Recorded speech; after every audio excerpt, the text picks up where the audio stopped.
Hello everyone, आप देखना शुरू कर चुके हैं एसकेटी पॉडकास्ट हिट्स। मैं हूं आपके साथ शालिनी कपूर तिवारी। विदेश जाने वाले भारतीयों की संख्या हर साल बढ़ती जा रही है। कुछ ऐसे हैं जो अब्रॉड पहुंच जाते हैं, कुछ ऐसे हैं जो अब्रॉड नहीं पहुंच पाते हैं। आज का पॉडकास्ट आपकी मदद करने वाला है अगर आपको अब्रॉड जाके वहां सेटल होना है। तकलीफें क्या हो सकती हैं, कठिनाइयां क्या आ सकती हैं, इमिग्रेशन से जुड़े हुए आपके मन में जितने सवाल हैं उन सब का जवाब आज पॉडकास्ट में आपको मिल जाएगा। पॉडकास्ट में मेरे साथ हैं आज Rajiv Arora, CEO nation wide visas. Part 1 आपको दिखा रही हूँ, पार्ट 2 की बारी भी बहुत जल्दी आएगी। लेकिन चैनल को अगर अभी तक सब्सक्राइब नहीं किया है तो प्लीज सब्सक्राइब कर लीजिए। हमारे बड़े पॉडकास्ट को यहाँ कुछ छोटे पार्ट्स में आप लोगों के सामने हम लेकर के आते हैं। और चलिए आपको दिखाते हैं आज के पॉडकास्ट का पार्ट 1। सर, बहुत स्वागत है आपका। Thank you very much for inviting me. अब सर, क्योंकि मेरे तो शो का नाम ही पैसा बोलता है, हाँ जी, है ना, तो हम तो रुपए पैसे की बात करने वाले हैं। करिए बिल्कुल। हाँ, तो मुझे आप ये बताएं कि भारत में कोई भी शख्स जितना कमा रहा है, क्या विदेशों में उसी काम को करके पैसा उससे ज्यादा है? 10 गुना ज्यादा है, 20 गुना ज्यादा है। एग्जाम्पल देता हूँ आपको। वैसे हम डील करते हैं आईटी प्रोफेशनल्स के साथ, हम डील करते हैं वेल रन पीपल के साथ में। लेकिन मैं बात करता हूँ एग्जाम्पल के लिए ट्रक ड्राइवर की। ट्रक ड्राइवर इंडिया के अंदर 20 से 30 हज़ार रुपया कमाता है। वही ट्रक ड्राइवर जब कनाडा में जाता है, यूएस में जाता है, तो $10,000 महीने का कमाता है। $10,000 होते हैं 6 लाख से लेकर के 9 लाख रुपए के आसपास। ये हर महीने कमाता है। कितने गुना हो गया? ये हो गया 20 से 30 गुना। और मैं बात करता हूँ एचआर प्रोफेशनल की, मैं बात करूँ सॉफ्टवेयर इंजीनियर की। सॉफ्टवेयर इंजीनियर यहाँ पर कितना पैसा कमाता है? 40, 45, 50 हज़ार। बेचारों की शादी भी नहीं हो रही होती यहाँ पे। वही सॉफ्टवेयर इंजीनियर जब कनाडा ऑस्ट्रेलिया में पहुंच जाता है ना, तो उनका पैकेज लगता है 1 लाख से लेकर 2 लाख कनेडियन डॉलर्स का, यूएस डॉलर्स का। और उनके लिए फिर आते हैं रिश्ते। ठीक बात है। तो हम वैसे तो पैसों की बात करने वाले हैं, लेकिन रिश्ते भी आपके लिए अच्छे इसके बाद आ सकते हैं। बहुत शानदार। लेकिन मुझे ऐसा लगता है सर, सिर्फ पैसा तो वजह नहीं होती होगी जिसके चलते हम हर साल ये सुनते हैं कि लाखों की तादाद में लोग विदेश जाना चाहते हैं, भारतीय विदेश जाना चाहते हैं। मैं आपसे अगर लिस्ट समझना चाहूँ कि वो क्या क्या पैमाना है और वो क्या क्या वजहें हैं जिसके चलते अब लोग इंडिया छोड़कर अब्रॉड सेटल होना चाह रहे हैं। शालिनी जी, लगभग 5 रीज़न होते हैं जिनकी वजह से कोई भी इंसान विदेश जाना चाहता है। पहला रीज़न होता है उसका एजुकेशन के लिए जाना चाहता है, हायर स्टडीज़ के लिए। दूसरा होता है करप्शन की वजह जाना चाहता है, परेशान है, करप्शन है। तीसरा हो गया पॉपुलेशन, यानी पॉपुलेशन से नहीं, उसको क्वालिटी ऑफ लाइफ चाहिए। चौथा हो गया एयर क्वालिटी के लिए जाना चाहता है, बैलेंस लाइफ के लिए जाना चाहता है, बच्चों के फ्यूचर के लिए जाना चाहता है। पांचवा हो गया इनकम जनरेशन, यहाँ पर कम इनकम है, बाहर जाकर के इनकम कमानी है। मेनली इन 5 रीज़न की वजह से कोई भी आदमी इमिग्रेट होता है। आपकी ऑडियंस का क्या रीज़न है वो कमेंट बॉक्स में बता सकते हैं आपको।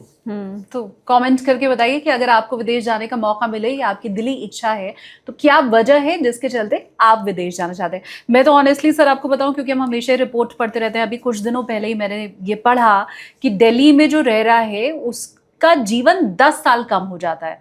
मतलब अगर आपका 80 साल लाइफ है तो यहाँ एयर पोल्यूशन जितना है दिल्ली के अंदर, आप 70 साल ही जिंदा रह पाते हो, 10 साल आपके जीवन के खत्म। एयर क्वालिटी इंडेक्स इंडिया का चलता है 400 से लेकर के 500 के आसपास, जैसे अब हम नॉर्मली समझ और चुके हैं। कनाडा के अंदर चलता है 0 से लेकर के 3 के बीच में। हमने कभी देखा ही नहीं है। मैं आपको दिखा दूंगा, आप देख सकते नहीं, मतलब इंडिया वाले तो जानते ही नहीं है, जानते ये तो नहीं है। हाँ, पहाड़ों पे भी नहीं मिलता है सर। जब आप कनाडा ऑस्ट्रेलिया जाते हैं, वहाँ रहते हैं, आपको एयर अपने स्टमक के अंदर फील होती है। जब आप एयर लेते हैं तो वो क्वालिटी होती है वहाँ की। लोग कनाडा ऑस्ट्रेलिया जब चले जाते हैं, आपने देखा होगा, वापस नहीं आ पाते, आते नहीं है वापस। हाँ। चाहे उनको वहाँ पर कुछ भी करना पड़े, चाहे उनको स्वीपर बनना पड़े, चाहे उनको वेटर बनना पड़े, लेकिन वापस नहीं आते। क्यों? अच्छे अच्छे घरों के बच्चे वापस नहीं आते, वहाँ पर वेटर बन जाते हैं। क्यों? क्वालिटी ऑफ लाइफ है, क्योंकि वेटर की भी रिस्पेक्ट है वहाँ पर, क्योंकि स्वीपर की भी रिस्पेक्ट है वहाँ पर। सबको सेम नज़रों से देखा जाता है। ये डिस्क्रिमिनेशन हमारे इंडिया के अंदर है कि वेटर आपको सलूट करेगा, सलाम करेगा। वहाँ पर उसकी भी उतनी इज्जत है जितनी एक मैनेजर की इज्जत है। Everybody calls each other with their name, एक दूसरे को उसी रिस्पेक्ट के साथ बुलाते हैं। तो एक इंडियन जब कनाडा में शिफ्ट होता है, वापस इसलिए नहीं आता क्योंकि वहाँ पे करप्शन नहीं है, वहाँ पे कोई पोल्यूशन नहीं है, पॉपुलेशन नहीं है, आपको सीनिक ब्यूटी देखने को मिलती है। सैटरडे संडे सब लोग छुट्टी करते हैं वहाँ पर, हर कोई लेक शोर के ऊपर बैठ करके खाना खा रहा है, एंजॉय कर रहा है। और हमारे यहाँ पर 24/7 काम कर रहा है। हमारे यहाँ पर आपके पास चाहे कितना भी पैसा हो, अब बाहर निकल जाओगे अपने घर से बाहर, आपको क्या देखने को मिलेगा? सीनिक ब्यूटी देखने को क्या मिलेगी आपको? आपको रोड्स कैसे देखने को मिलेंगे? ट्रैफिक जैम, पॉल्यूशन कैसे देखने को मिलेगा? एयर क्वालिटी, कितना धुआं देखने को मिलेगा? राइट। ये 3 व्हीलर्स जा रहे हैं, भीड़ जा रही है, रिक्शा चल रहे हैं, ऐसा आपको एनक्रोचमेंट देखने को मिलेगी। एक बार आपको आदत पड़ जाती है ना जब उस सीनिक ब्यूटी दिखने की, आप जब शाम को थक करके घर पे आते हैं ना, जब कनाडा ऑस्ट्रेलिया में रहते हैं, 10 मिनट की जब वॉक पे जाते हैं ना 5 बजे के बाद, आपकी सारी थकान दूर हो जाती है। अच्छी बीचेस देखने को मिलती हैं आपको। फूड के अंदर अडल्ट्रेशन नहीं मिलती। कनाडा में हम जाते हैं ना जब, तो खुद अपने हाथों से ना एप्पल्स पिक करके आते हैं। गार्डन में जाते हैं हम, हमारे घर पे एक अडल्ट्रेशन वाला एप्पल नहीं आता, इंजेक्टेड एप्पल नहीं आता है हमारे घर में। हम खुद एप्पल लेने जाते हैं फार्म के अंदर। फार्म के अंदर हमको एक पॉलिथीन दे दिया जाता है, एक बैग दे दिया जाता है, और हम उनको दे देते हैं कि $10, $8 के अंदर $10 दिए, उसमें जितने मर्जी एप्पल उठा लो। आप अपने हाथ से आप प्लग करते हो एप्पल्स, अपने घर में लेकर के आते हो सारी की सारी वेजिटेबल्स। आपको कैरेट चाहिए, आपको अनियन चाहिए, टमाटर, प्याज, जो भी लेकर के आना है, आप फार्म मार्केट में जाओ, लेकर के अपने हाथों से प्लग करके लेकर के आओ। ये है quality of life in Canada. तो अगर किसी को भी माइग्रेट होना है इन कंट्रीज के अंदर, तो एयर क्वालिटी मिलती है। अडल्ट्रेशन का बच्चों के लिए, आदमी बच्चों के लिए तो जाता है। बच्चों को हम क्या खिला रहे हैं इंडिया के अंदर? Injected watermelon, injected Apple, injected आपका मैंगो। आप देखेंगे, आप मिल्क देखेंगे, हमारे इंडिया के अंदर इतनी प्रोडक्शन ही नहीं है जितनी कंजम्पशन है हमारे मिल्क की, और इतनी प्रोडक्शन हो ही नहीं सकती। लेकिन फिर भी हमारे घरों में भर भर के दूध आ रहा है। कहाँ से आ रहा है? ये घी आ रहा है, पनीर आ रहा है, घी आ रहा है, पनीर आ रहा है। ये घी और पनीर नहीं है। Very true. ये सर्फ है, इसके अंदर डिटर्जेंट है, इसके अंदर पाम ऑयल है। ये दूध नहीं और ये घी नहीं है जो हम खा पी रहे हैं। लेकिन अगर आप यही कनाडा में रहते हैं ना, ओरिजिनल दूध मिलता है फार्म से, ओरिजिनल आपको मिलता है घी फार्म से, ओरिजिनल आपको वेजिटेबल्स, फ्रूट मिलती है, नो अडल्ट्रेशन। तो ये बहुत बेसिक डिफरेंस है और बहुत बड़ा डिफरेंस है। आदत पड़ जाए सब कुछ खाने की, पाम ऑयल खाने की, डिटर्जेंट खाने की, खाते रहो इंडिया के अंदर, कोई दिक्कत नहीं है। आदत पड़ गई है ना, क्योंकि हमारे लिवर को भी आदत है, किडनी को भी आदत है, हमारे पूरे सिस्टम को आदत पड़ चुकी है, हार्ट इम्यूनिटी बिल्ड हो गई है उसको डाइजेस्ट करने की।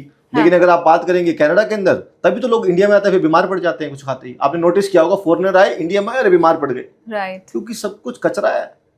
इस कचरे को संभालने के लिए कोई मैकेनिज्म ही नहीं है, कोई कंट्री की कोई हमारी इन्वॉल्वमेंट नहीं है। दूध खराब आ रहा है, अगर अडल्ट्रेशन आ रही है तो आती रहे जी, कोई फर्क नहीं पड़ता किसी को। हर कोई पैसा बना रहा है इसमें। पैसा बनाने से मतलब है, किडनी जाने से किसी को कोई मतलब नहीं है। अब मैं भी पैसा बनाने के ऊपर ही आगे आ रही हूँ।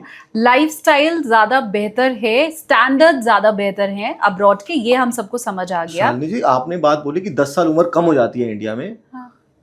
एवरेज लाइफ इंडिया के अंदर कितनी है? अब तो बढ़ गई है पहले से। कितनी है? 80 आई गेस। नहीं जी, नहीं, गलत, आपके पास गलत फिगर्स है। 60-65 से ऊपर नहीं है इंडिया के अंदर एवरेज लाइफ। कनाडा, हाँ जी, कनाडा के अंदर आप देखो एवरेज लाइफ कितनी है। एवरेज लाइफ इन इंडिया और एवरेज लाइफ इन कनाडा आप चेक कर लो, आपको कम से कम 15 साल का डिफरेंस मिलेगा आपको। कनाडा के अंदर आपको साफ साफ एक बताता हूँ, हमारे इंडिया के अंदर 80 साल का आदमी क्या कर रहा होता है?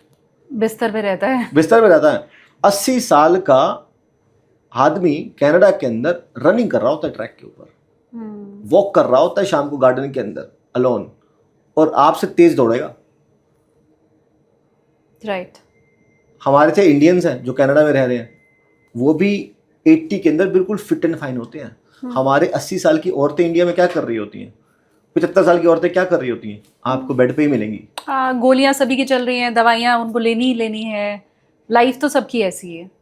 बस इतना सा फर्क है कि वहां पर 75 से 80 साल का आदमी सुपर एक्टिव मिलेगा, यहाँ पर 75 से 80 साल में पहले तो आदमी नहीं मिलेगा, वो होगा ही नहीं इस धरती पर। अगर होगा तो बेचारा बहुत ही बुरी हालत के अंदर होगा। अब मैं वापस पैसा कमाने के ऊपर अगर आऊं, क्योंकि सर देखो, हम तो ना गोल्ड एंड सिल्वर की बात करते हैं, ट्रेडिंग की बात करते हैं, म्यूचुअल फंड की बात करते हैं, इन्वेस्ट कहाँ करना है उसकी बात करते हैं। आज हम पहली बार भारत से अलग भी जीवन हो सकता है और वहां पर आप बेहतर कमा सकते हैं, इसकी बात आप आज हम कर रहे हैं क्योंकि चैनल का नाम ही पैसा बोलता है। पैसा बोलता है। तो अब अगर मैं चाहूं कि मेरा पैसा बोले, ज्यादा से ज्यादा मुझसे बोले, तो एकमात्र अगर मेरा लक्ष्य ज्यादा पैसे कमाना है, तो क्या मेरे किसी भी व्यूअर के लिए सलाह यही आपकी रहने वाली है कि भारत से ज्यादा कनाडा में पैसा है, भारत से ज्यादा अमेरिका में है, भारत से ज्यादा ऑस्ट्रेलिया में पैसा है, भारत से ज्यादा दुबई में पैसा है? क्या मेरे हर व्यूअर के लिए आपकी सलाह यही रहेगी? नहीं, नौकरी करके पैसा कमाना है तो इंडिया से ज्यादा पैसा है कनाडा ऑस्ट्रेलिया के अंदर। नौकरी से कमाना है, बिजनेस से पैसा कमाना है तो आपकी स्किल पे डिपेंड करता है। आप कैसा बिजनेस करना चाहते हो, कितनी आपको नॉलेज है, आपके कनेक्शंस क्या है, आपका सेलर कौन है, परचेजर कौन है, आपका क्लाइंट कौन है, स्टेक होल्डर्स कौन है, आपका बिजनेस प्लान क्या है। आपका बिजनेस प्लान और आपकी नॉलेज और आपकी एक्सपर्टाइज आपको पैसा कमा करके देगी अगर आप बिजनेस के अंदर है तो। मैं ये नहीं कहता कनाडा ऑस्ट्रेलिया जाकर के आप बिजनेस बढ़ जाएगा आपका। बिजनेस आप इंडिया में भी कर सकते हो आप, लेकिन कनाडा ऑस्ट्रेलिया में जाकर के आपकी क्वालिटी ऑफ लाइफ बढ़ जाती है। आपकी पैसा अगर सैलरी वाले के लिए ऑटोमेटिकली 10 गुना हो जाता है आपका। बिजनेस भी करते हैं तो बिजनेसमैन बहुत पैसा कमा रहे हैं कनाडा और ऑस्ट्रेलिया के अंदर। मेरे क्लाइंट है, उनको लिक्कर स्टोर लेकर के दिया मैंने, वो महीने का जितना उन्होंने इन्वेस्ट किया था लिक्कर स्टोर के अंदर, उन्होंने 6 महीने के अंदर उससे ज़्यादा पैसा कमा लिया वहाँ से। 6 महीने के अंदर उससे ज़्यादा पैसा उन्होंने कमा लिया। उन्होंने जाते ही पहले साल के अंदर अपना घर खरीद लिया। अपने लिक्कर स्टोर से ही उनका मॉर्गेज भी अप्रूव हो गया। लिक्कर स्टोर से ही उन्होंने अपना गाड़ी भी परचेज कर ली। लिक्कर स्टोर से ही उन्होंने अपने फ्रेंड्स को भी इनवाइट कर लिया क्योंकि उसमें प्रोविजन होता है। तो उन्होंने अपने लिक्कर स्टोर से $3.5 लाख का उन्होंने लिक्कर स्टोर लिया। उसमें से उन्होंने $1 मिलियन की इनकम कर ली। इमिग्रेशन से जुड़ा हुआ मैं आप लोगों को भी कहूँ, कोई भी सवाल आपके मन में है तो आप प्लीज कमेंट कीजिए और सर से उसका जवाब हम अगली बार जब मुलाकात हमारी होगी तो लेने की कोशिश करेंगे। हर बात का बेबाक आंसर मिलेगा, बिल्कुल सच आंसर मिलेगा, कुछ झूठ कपट कुछ नहीं, सीधा क्योंकि सीधा। हम तो मोस्टली यही सुनते हैं कि भाई अब्रॉड में तो बहुत धोखाधड़ी होती है, फंस जाते हो आप वहाँ पे पहुँच करके, और खासकर जो एजेंट होते हैं वो ही आपको लूटते हैं। पर आज हमें सब ठीक ठाक और सही जानकारी मिलने वाली है। सबसे पहले मुझे आप ये बताएं कि वीज़ा मैं खरीद सकती हूँ? आप वीजा की फीस पे कर सकते हैं, आप वीजा नहीं खरीद सकते। पासपोर्ट खरीद सकती हूँ? आप पासपोर्ट नहीं खरीद सकते। आपकी एलिजिबिलिटी को देख करके आपका पासपोर्ट बनता है, आपकी पुलिस वेरिफिकेशन होती है, आपके एजुकेशन डॉक्यूमेंट्स देखे जाते हैं, तब जाके आपका पासपोर्ट बनता है, आपका रेजिडेंशियल एड्रेस। तो पासपोर्ट नहीं खरीद सकते, आप वीजा नहीं खरीद सकते। और कोई अगर बीच का रास्ता बताए, या मेरा कोई व्यूअर आपको देख रहा हो, उससे कभी कोई ऐसा टकराए जो बोले बस इतना लाख दे दो तो पहुंचा दूंगा? देखिए, वीजा आप अप्लाई कर सकते हैं, खरीद नहीं सकते। अब अप्लाई करते हैं जब आप, तब उसकी डॉक्यूमेंटेशन की रिक्वायरमेंट होती है। अब डॉक्यूमेंटेशन की रिक्वायरमेंट अब आपको नहीं है पता इसके बारे में क्या डॉक्यूमेंट्स लगने हैं, तो आपने कहा यार तुम मेरे से 20 लाख रुपए ले लो और मुझे वीज़ा लगा दो। अब मैं अगर एक एजेंट हूँ, मैंने आपसे पासपोर्ट ले लिया, आपका वीज़ा लगाने के लिए मैंने पेपर रेडी किए, आपकी प्रोफाइल तो कुछ भी नहीं है, एप्लीकेशन कुछ भी बनाई, मैंने आपको हीरो साइकिल का मैनेजर बना दिया, आपकी सैलरी 2 लाख दिखा दी, आपकी fake ITRs, fake bank statement बना दी, एप्लीकेशन सबमिट कर दी, आपका वीज़ा आ गया तो आपसे 20 लाख मिल गए, नहीं आया तो आपसे कुछ भी नहीं मिला।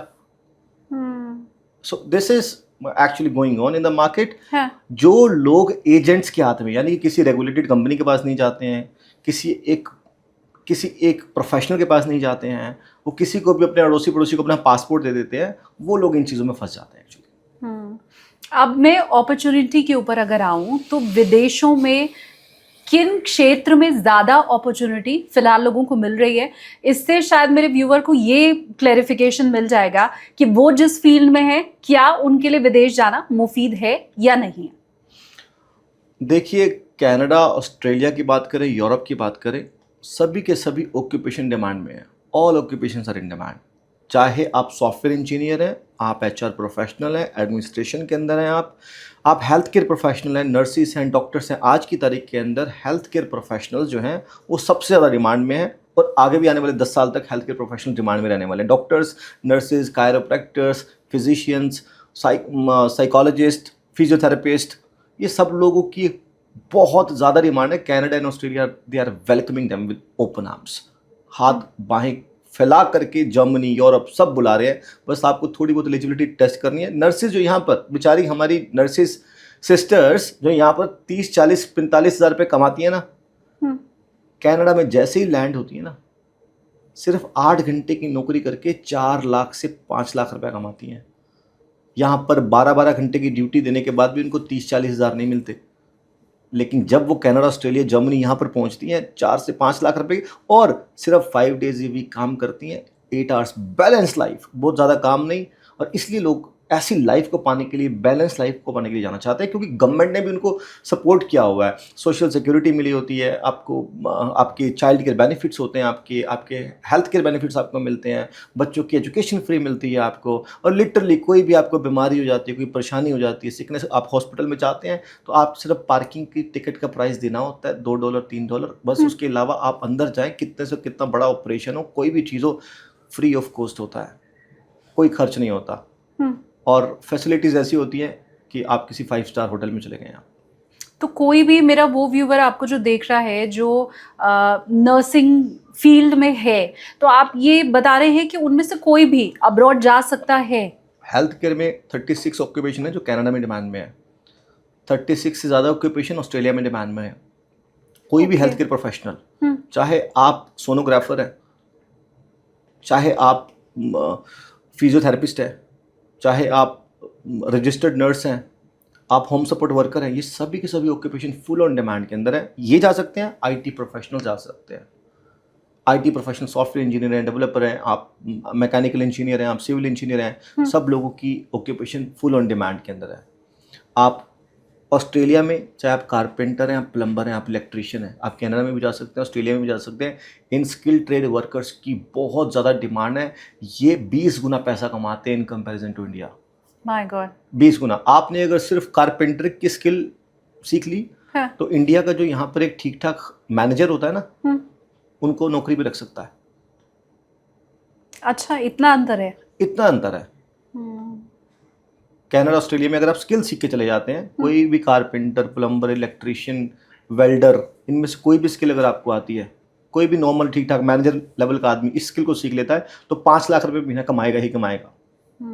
तो बट ये स्किल अगर मैंने सीखी हुई है, तो इसके अलावा भी कोई दूसरी स्किल है जो मुझे आना चाहिए वहां पहुंचने के लिए? देखिए, आपके पास जो भी स्किल है, हर स्किल की डिमांड होती है हर जगह पे। देखिए, कंपेटिटिवनेस तो हर जगह है, कंपटीशन तो हर जगह है। एक स्किल्ड पर्सन तो आपको होना पड़ेगा, एबिलिटी तो आपके अंदर होनी पड़ेगी। कनाडा ऑस्ट्रेलिया में सभी के सभी ऑक्यूपेशंस डिमांड है, आपके अंदर विल होनी जरूरी है। लोगों के अंदर विल नहीं है, इसलिए लोग जीवन में आगे नहीं बढ़ पाते हैं, नौकरी नहीं मिल पाती है, काम नहीं मिल पाता है। ऐसा नहीं है कि कनाडा ऑस्ट्रेलिया जाते हैं तो वहाँ पर नौकरियाँ आकाश से ना गिर रही थी कभी, ना कभी गिरेंगी, ना कभी आज तक गिरी है। हाँ। ना आज 10 साल पहले, ना 50 साल पहले आकाश से नौकरियाँ कभी भी नहीं गिरती थी। सिर्फ जो काबिल लोग हैं उन्हीं के ही इंटरव्यूज होते हैं, उन्हीं को नौकरी मिलती है, और जो नौकरी जिनको चाहिए होती है ना, उनको हम लोग नहीं चाहिए होते। वो सिर्फ इंडीड पर जाते हैं, लिंक्डइन पर जाते हैं, एप्लीकेशन डालते हैं, उनकी डिमांड इतनी होती है, एम्प्लॉयर उनको एकदम से पिक कर लेते हैं। आपके अंदर स्किल होनी चाहिए, आपके अंदर क्वालिटी होनी चाहिए। वो स्किल से मेरा पूछने का मतलब ये था कि अगर मैं अपने क्षेत्र की मास्टर तो हूँ, लेकिन क्या उसकी डिग्री भी मेरे पास होनी चाहिए? अगर मैं प्लम्बर हूँ तो क्या मुझे उसकी कोई डिग्री शो करनी होगी? पहली बात, क्या मेरी अंग्रेजी भी बेहतर होगी तभी मैं वहां पर पहुंच पाऊंगा? न सिर्फ मेरी स्किल, उसके अलावा कौन कौन सी चीजें हैं जिसके बल पर मैं अब्रॉड जा सकता हूँ? हमारे यहाँ पर इंडिया में ऐसा होता है कि जो हमारे इलेक्ट्रीशियन, प्लम्बर्स है ना, छोटी जॉब मान जाती है यहाँ पे। ये लोग बेचारे, इनके पास इंग्लिश नहीं होती है, इसलिए लोग ये जा नहीं सकते। और जो हमारे यहाँ पे लोग, जो जिनके पास इंग्लिश अच्छी होती है, उन लोगों को ये काम करना नहीं है, उन लोगों को ये काम आता नहीं है। उनको इलेक्ट्रीशियन, प्लम्बर, ये सब वेल्डर नहीं बनना है। जो मैनेजर है, ग्रेजुएट है, बीबीए किया, एमबीए किया, वो लोग ये काम नहीं करना चाहते हैं। राइट। ठीक है, हमारे साथ प्रॉब्लम यहाँ पर ये आती है। तो अगर आप ऐसे प्लम्बर, इलेक्ट्रीशियन जाते हैं, इनके कोर्सेज होते हैं, वो कोर्सेज आपको करने होते हैं। अगर आप कनाडा में जाते हैं, शॉर्ट टर्म 6 मंथ्स के कोर्सेज होते हैं, अगर उसके अंदर आप एडमिशन ले लेते हैं, क्रैश कोर्सेज होते हैं 3 मंथ्स, 4 मंथ्स, 6 मंथ्स के, तो वो आप कोर्स करके भी इन प्रोग्राम्स में जा सकते हैं। मतलब कनाडा पहुंचने के बाद वो डिग्री ली जाए? पहुंचने के बाद हाँ, तो फिर कनाडा हम किस बेसिस पे पहुंचेंगे? आप कनाडा पहुंचने के लिए बहुत सारे तरीके हैं। कनाडा पहुंचने के लिए 4 मेन माध्यम होते हैं कनाडा पहुंचने के लिए। पहला तो होता है विजिट वीज़ा का। विजिट वीज़ा तो एक विजिट हुआ, टूरिज्म के लिए गए आप, किसी हेल्थ केयर के लिए गए आप, किसी तरह के अपने फैमिली रिलेशन से मिलने के लिए गए, ये तो हो गया हमारा विजिट वीज़ा, इसको छोड़ देते हैं। दूसरा आता है हमारा स्टडी वीज़ा। आप स्टडी वीज़ा के थ्रू जाएंगे, आप कोई भी कोर्स में एडमिशन लेने के लिए जा सकते हैं।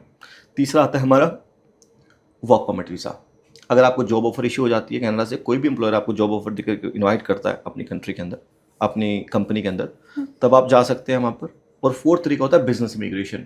आप बिजनेस इमिग्रेशन के थ्रू जा सकते हैं। और एक तरीका और है जो कि होता है PR process, that is a skilled immigration process. ये कनाडा में भी है स्किल्ड इमिग्रेशन, और ये ऑस्ट्रेलिया में भी है। पर उसके लिए स्किल पहले से होनी चाहिए। उसके लिए आप उसके अंदर 350 से ज़्यादा ऑक्यूपेशन डिमांड में है। मेनली आपको क्या चाहिए? मेनली आपके पास ग्रेजुएशन मास्टर्स की डिग्री हो, आपकी इंग्लिश अच्छी हो, यानी कि 6 बैंड्स कनाडा ऑस्ट्रेलिया ने कहा हुआ है कि मिनिमम होने चाहिए आपके पास, 6 बैंड्स इन ईच। बट इसके बाद भी कंपटीशन होता है। 8777 का स्कोर आपका आइल्स में होना चाहिए। आपकी इंग्लिश कम्युनिकेशन बहुत अच्छा होना चाहिए अगर आपको आज की डेट में कनाडा ऑस्ट्रेलिया जाना है तो। ग्रेजुएशन मास्टर की डिग्री हो, 3 से 5 साल का वर्क एक्सपीरियंस हो आपके पास में, तो ये एक प्रोफाइल काफ़ी अच्छी प्रोफाइल मानी जाती है। 3 से 5 साल के जिस एक्सपीरियंस की आपने बात की, वो सेम फील्ड में होना चाहिए या मैंने कहीं भी काम किया हो तो चलेगा? इसके अंदर रेलेवेंसी होनी ज़रूरी है इन 90% ऑफ केसेस। यानी कि अगर हम कनाडा की स्किल्ड इमिग्रेशन की बात करते हैं, इसमें आपको ज़रूरत नहीं है। अगर आप मान लीजिए सॉफ्टवेयर इंजीनियर हैं, आपने एजुकेशन की हुई है 12th, तो आप क्वालिफाई नहीं कर पाएंगे। अगर आपकी एजुकेशन की आपके वर्क एक्सपीरियंस के साथ में रेलेवेंसी होनी ज़रूरी है, होनी चाहिए। लेकिन कुछ ऐसे प्रोग्राम है जिसके अंदर रेलेवेंसी की ज़रूरत नहीं है, जैसे कनाडा का एक्सप्रेस एंट्री प्रोग्राम, इसके अंदर रेलेवेंसी की ज़रूरत नहीं है आपकी एजुकेशन की और आपके एक्सपीरियंस के साथ में। ये इमिग्रेशन प्रोग्राम के अंदर तो नहीं रिक्वायरमेंट, बट किसी किसी कंडीशन के अंदर ये प्रोग्राम की रिक्वायरमेंट बन जाती है कि आपने अगर मैकेनिकल इंजीनियरिंग की हुई है समझ लीजिए, और आपने एक्सपीरियंस दिखा दिया हॉस्पिटैलिटी का, आप अलाउड हो, क्योंकि हॉस्पिटैलिटी को करने के लिए मैकेनिकल की जरूरत नहीं थी, आपको 12th की जरूरत थी। हर एक एनओसी कोड का, हर एक ऑक्यूपेशन की एक एम्प्लॉयमेंट रिक्वायरमेंट होती है, उस एम्प्लॉयमेंट रिक्वायरमेंट को फुलफिल करना होता है आपको। ओके। मैं अगर ग्रेड देने के लिए आपको कहूँ और मैं आपसे पूछूं कि दुबई, USA और कनाडा, इन तीनों में किस जगह ज़्यादा पैसा है, तो आप क्या बताएंगे? पैसा वहाँ है जहाँ पर आपकी स्किल है, आपको क्या करना आता है, वहाँ पे पैसा ज़्यादा है। पैसा ज़्यादा डेफिनेटली। एक आप लेबर की बात कर लें, अगर लेबर दुबई में जाती है, वो 30-40 हज़ार रुपये के अंदर 50,000 रुपये तक की उनकी नौकरी मिलती है। यानी कि उनको 2,000 दरम से लेकर के 3,000 दरम की नौकरी मिलती है, जो कि 50-60 हज़ार रुपये की होती है। अगर आप कैलकुलेट करेंगे, कन्वर्जन करेंगे तो अपनी करेंसी से। वही एक लेबर कनाडा ऑस्ट्रेलिया चली जाती है तो वो 4-5 लाख रुपये कमाती है। तो पैसा तो ऑटोमेटिकली वहाँ पर है, लेकिन कनाडा पहुँचना मुश्किल है, क्योंकि इन लोगों का वहाँ पर पहुँचना इसलिए मुश्किल है क्योंकि इन लेबर क्लास लोगों को इंग्लिश कम्युनिकेशन नहीं है इनके पास। अब बात कर लेते हैं IT प्रोफेशनल की। एक IT प्रोफेशनल कनाडा में ज़्यादा पैसा कमाएगा या दुबई में ज़्यादा पैसा कमाएगा?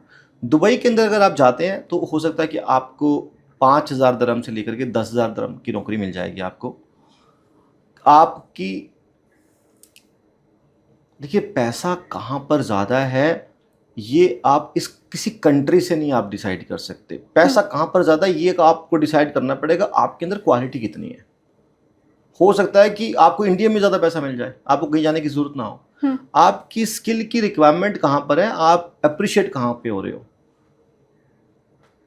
आप कहाँ पर हो, उससे पता चलता है कि आप कितना पैसा कमाएंगे, आप सही जगह पर हैं या नहीं है। तो आपकी ऑक्यूपेशन के हिसाब से आपको देखना पड़ेगा आपको कहाँ जाना चाहिए। ऑलराइट, कुछ ऑक्यूपेशन के बारे में आप अगर हमें बताएं तो। हमने प्लम्बर के साथ क्योंकि शुरुआत की थी, IT प्रोफेशनल का आपने बताया, और हॉस्पिटल और नर्सिंग स्टाफ का आपने बताया। इसके अलावा भी अगर कुछ एग्जांपल आप दें हमें।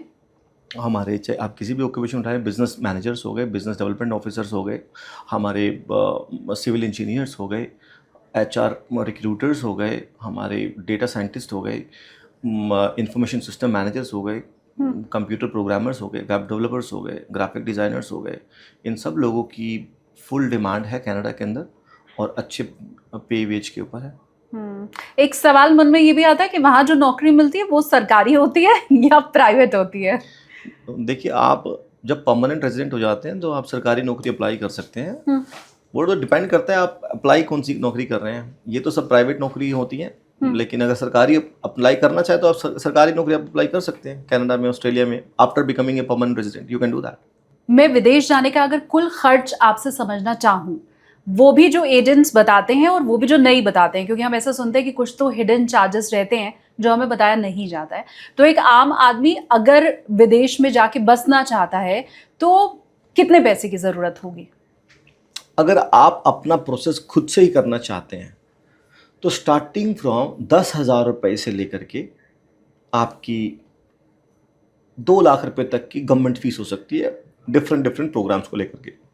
हो सकता है 3 लाख रुपए तक भी चली जाए, इससे ज़्यादा गवर्नमेंट फीस नहीं होती किसी भी प्रोग्राम की। ऑस्ट्रेलिया का चाहे PR वीज़ा भी लगा ले तो 3 लाख रुपए तक का खर्चा आता है आपका, स्टार्टिंग फ्रॉम 10,000 रुपीज़। अगर आपको कनाडा ऑस्ट्रेलिया का विजिट वीज़ा लगाना है, लेकिन इमिग्रेशन के ऊपर बहुत खर्चा आ सकता है। जैसे आप इमिग्रेशन करेंगे, आपको एयर टिकट का खर्चा आएगा, एजेंट आपका कौन है, आपकी प्रोफाइल में कितना काम करना पड़ रहा है उसको। अगर आप अपने आप से करना चाहते हैं तो आपका खर्चा गवर्नमेंट की फीस देनी होती है, जो कि ऑनलाइन आपको देखने को मिल जाती है, स्टार्टिंग फ्रॉम $200।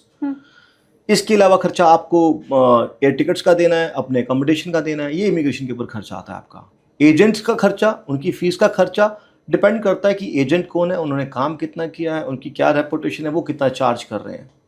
तो वो 1 लाख रुपए से लेकर के 1 करोड़ रुपए तक भी जा सकता है। डिपेंड करता है कि आपकी प्रोफाइल क्या है, कौन से प्रोग्राम में आप जा रहे हैं, कितना काम करना है आपकी एप्लीकेशन में। कुछ ऐसे हिडन चार्जेस भी हैं जो एजेंट नहीं बताते हैं, हमेशा छुपा के रखते हैं। डिपेंड करता है एजेंट टू एजेंट कि हिडन चार्जेस। वैसे एक जो अच्छा कंसल्टेंट होगा वो पूरे अपने एग्रीमेंट के अंदर, रिटर्न एग्रीमेंट में सब कुछ चीज़ें एक्सप्लेन करता है कि आपको उसको कंसल्टिंग फीस कितनी देनी है, उसके अंदर आपको गवर्नमेंट फीस कितनी देनी है, किसी आइल्स के ऊपर, एग्ज़ाम के ऊपर कितना खर्चा आना है, PCC के ऊपर, पुलिस क्लियरेंस के ऊपर, मेडिकल एग्जाम्स पे कितना खर्चा आना है, पूरा डिटेल लिख करके दिया जाता है। तो हर एक पर्सन को इसके अंदर ज़रूर देखना चाहिए कि जो भी खर्चे आते हैं वो उनके एग्रीमेंट में मैंशनड हो, और नो अदर हिडन कॉस्ट जो भी है डिस्क्लेमर के अंदर और एग्रीमेंट के अंदर मैंशन होनी चाहिए।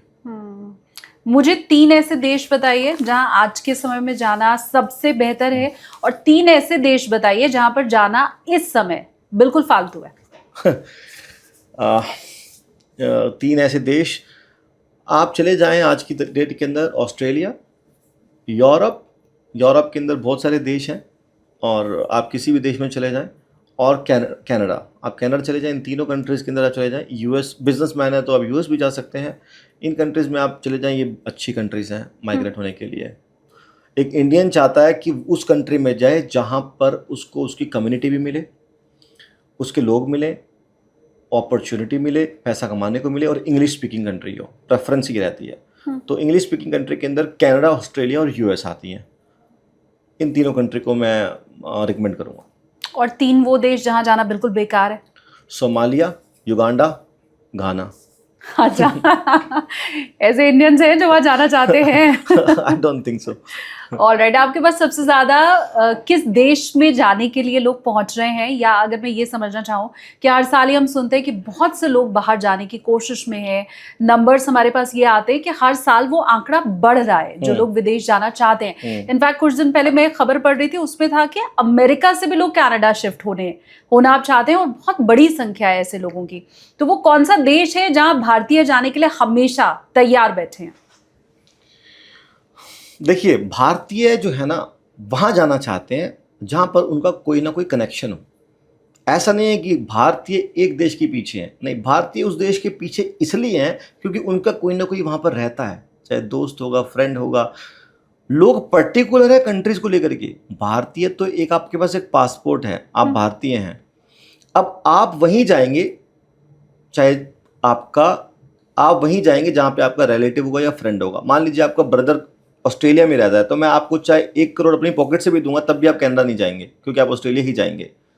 जिसका रिलेटिव कनाडा में बैठा हुआ है, उसको आप कितना भी फोर्स कर लो, वो ऑस्ट्रेलिया नहीं जाएगा। तो हर एक पर्सन की अपनी एक कंट्री है स्पेसिफिक, जहाँ पर उसका कनेक्शन है, वो वहाँ जाता है। सर, एक बहुत आम सा सवाल है कि जब मैंने वीज़ा के लिए अप्लाई किया तो वहाँ पर मुझसे क्या सवाल पूछा जाएगा? मुझे लगता है लाखों लोग हर रोज़ ये बात इंटरनेट पे भी ज़रूर सर्च कर रहे होते हैं कि सबसे कॉमन क्वेश्चन क्या होते हैं वीज़ा इंटरव्यू के लिए। देखिए, वीज़ा बहुत तरह का होता है। टूरिस्ट हो सकता है, बिजनेस इमिग्रेशन हो सकता है, PR हो सकता है, वर्क परमिट हो सकता है। तो अगर हम विजिटर वीज़ा की बात करें, विजिटर वीज़ा में सबसे कॉमन क्वेश्चन होता है कि why do you want to come to my country, why do you want to apply for this visa, आपका पर्पस क्या है, ये सबसे पहला क्वेश्चन होता है।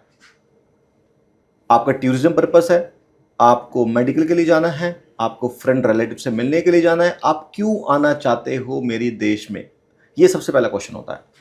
उसके अलावा बाद में होता है कि आपने बोला कि मैं टूरिज्म के लिए जाना चाहता हूँ। अब टूरिज्म के लिए आप जाना चाहते हो तो अब आपकी प्रोफाइल को चेक किया जाएगा कि क्या आपने पहले किसी और कंट्री में भी विजिट किया है, कितनी कंट्रीज में आप विजिट कर चुके हो। आप टूरिज्म के लिए आना चाहते हो, कनाडा में आना चाहते हो, यूएस में आना चाहते हो, ऑस्ट्रेलिया में आना चाहते हो, बड़ी कंट्रीज में आना चाहते हो जिसकी फ्लाइट भी 16 घंटे की है, जिसकी टिकट का खर्च भी बहुत ज़्यादा है, जिसके ऊपर वहाँ एक्सपेंसेस भी बहुत आपको करने पड़ेंगे बेयर।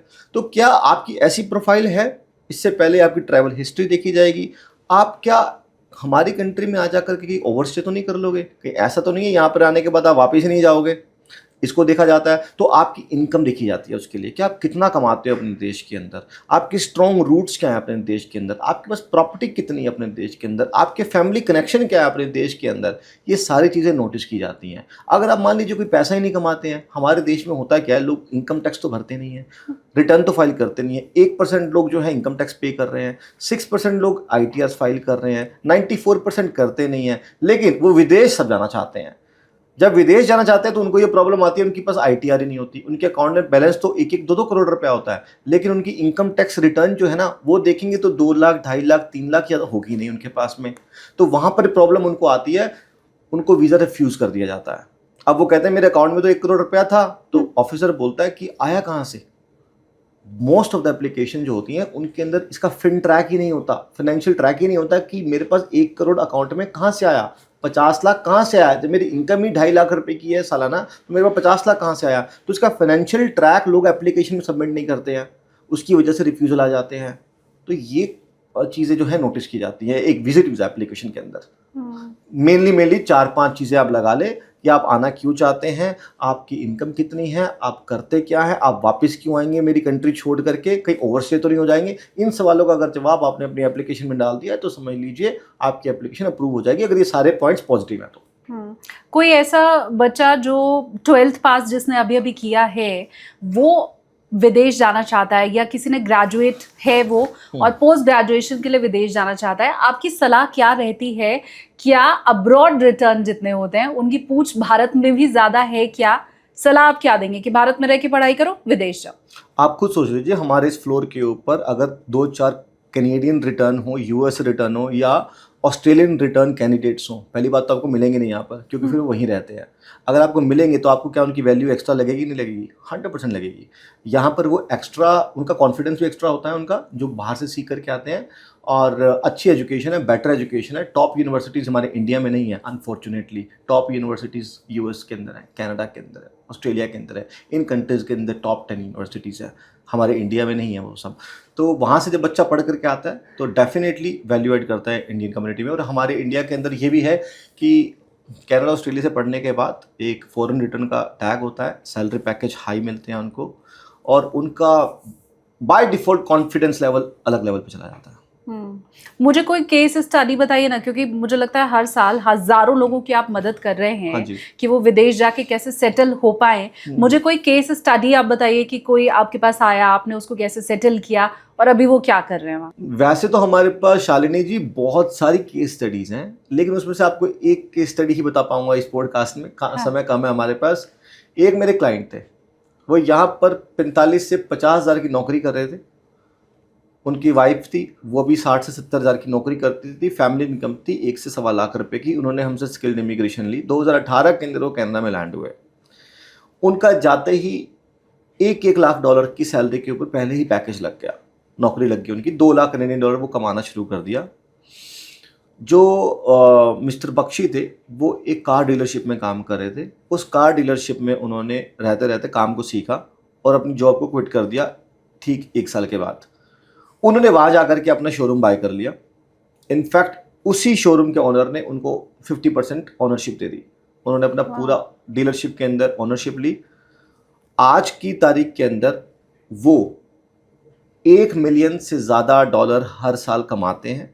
ऐसा वो मुझे अपना पर्सनली बताते हैं, मुझे थैंक यू बोलते हैं कि मैंने उनका कनाडा का PR उस समय केवल 1 लाख रुपए में करके दिया था। वो कहते हैं कि मैं अब 1 मिलियन कमाता हूँ कनाडा में रहते हुए।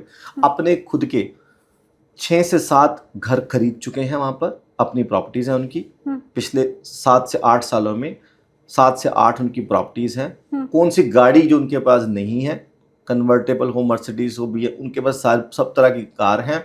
और यहाँ पर केवल 50 से 55 हज़ार कमाते थे, लेकिन वो मेहनती भी थे। वो वहाँ पे रह करके 12-12 से लेकर के 14-14 घंटे रोज़ काम करते थे, मुझसे बात करते रहे, उन्होंने मुझे बहुत सारे क्लाइंट्स भी रेफ़र किए। तो ये उनकी सक्सेस स्टोरी है, जो आज मल्टी मिलियनेयर बन चुके हैं कनाडा के अंदर 7 से 8 सालों में, अपनी मेहनत के दम पे। हस्बैंड वाइफ दोनों बहुत मेहनत करते थे। तो ये एक सक्सेस स्टोरी मैं आपको बता सकता हूँ, और ऐसी ऐसी बहुत सारी और सक्सेस स्टोरीज हैं।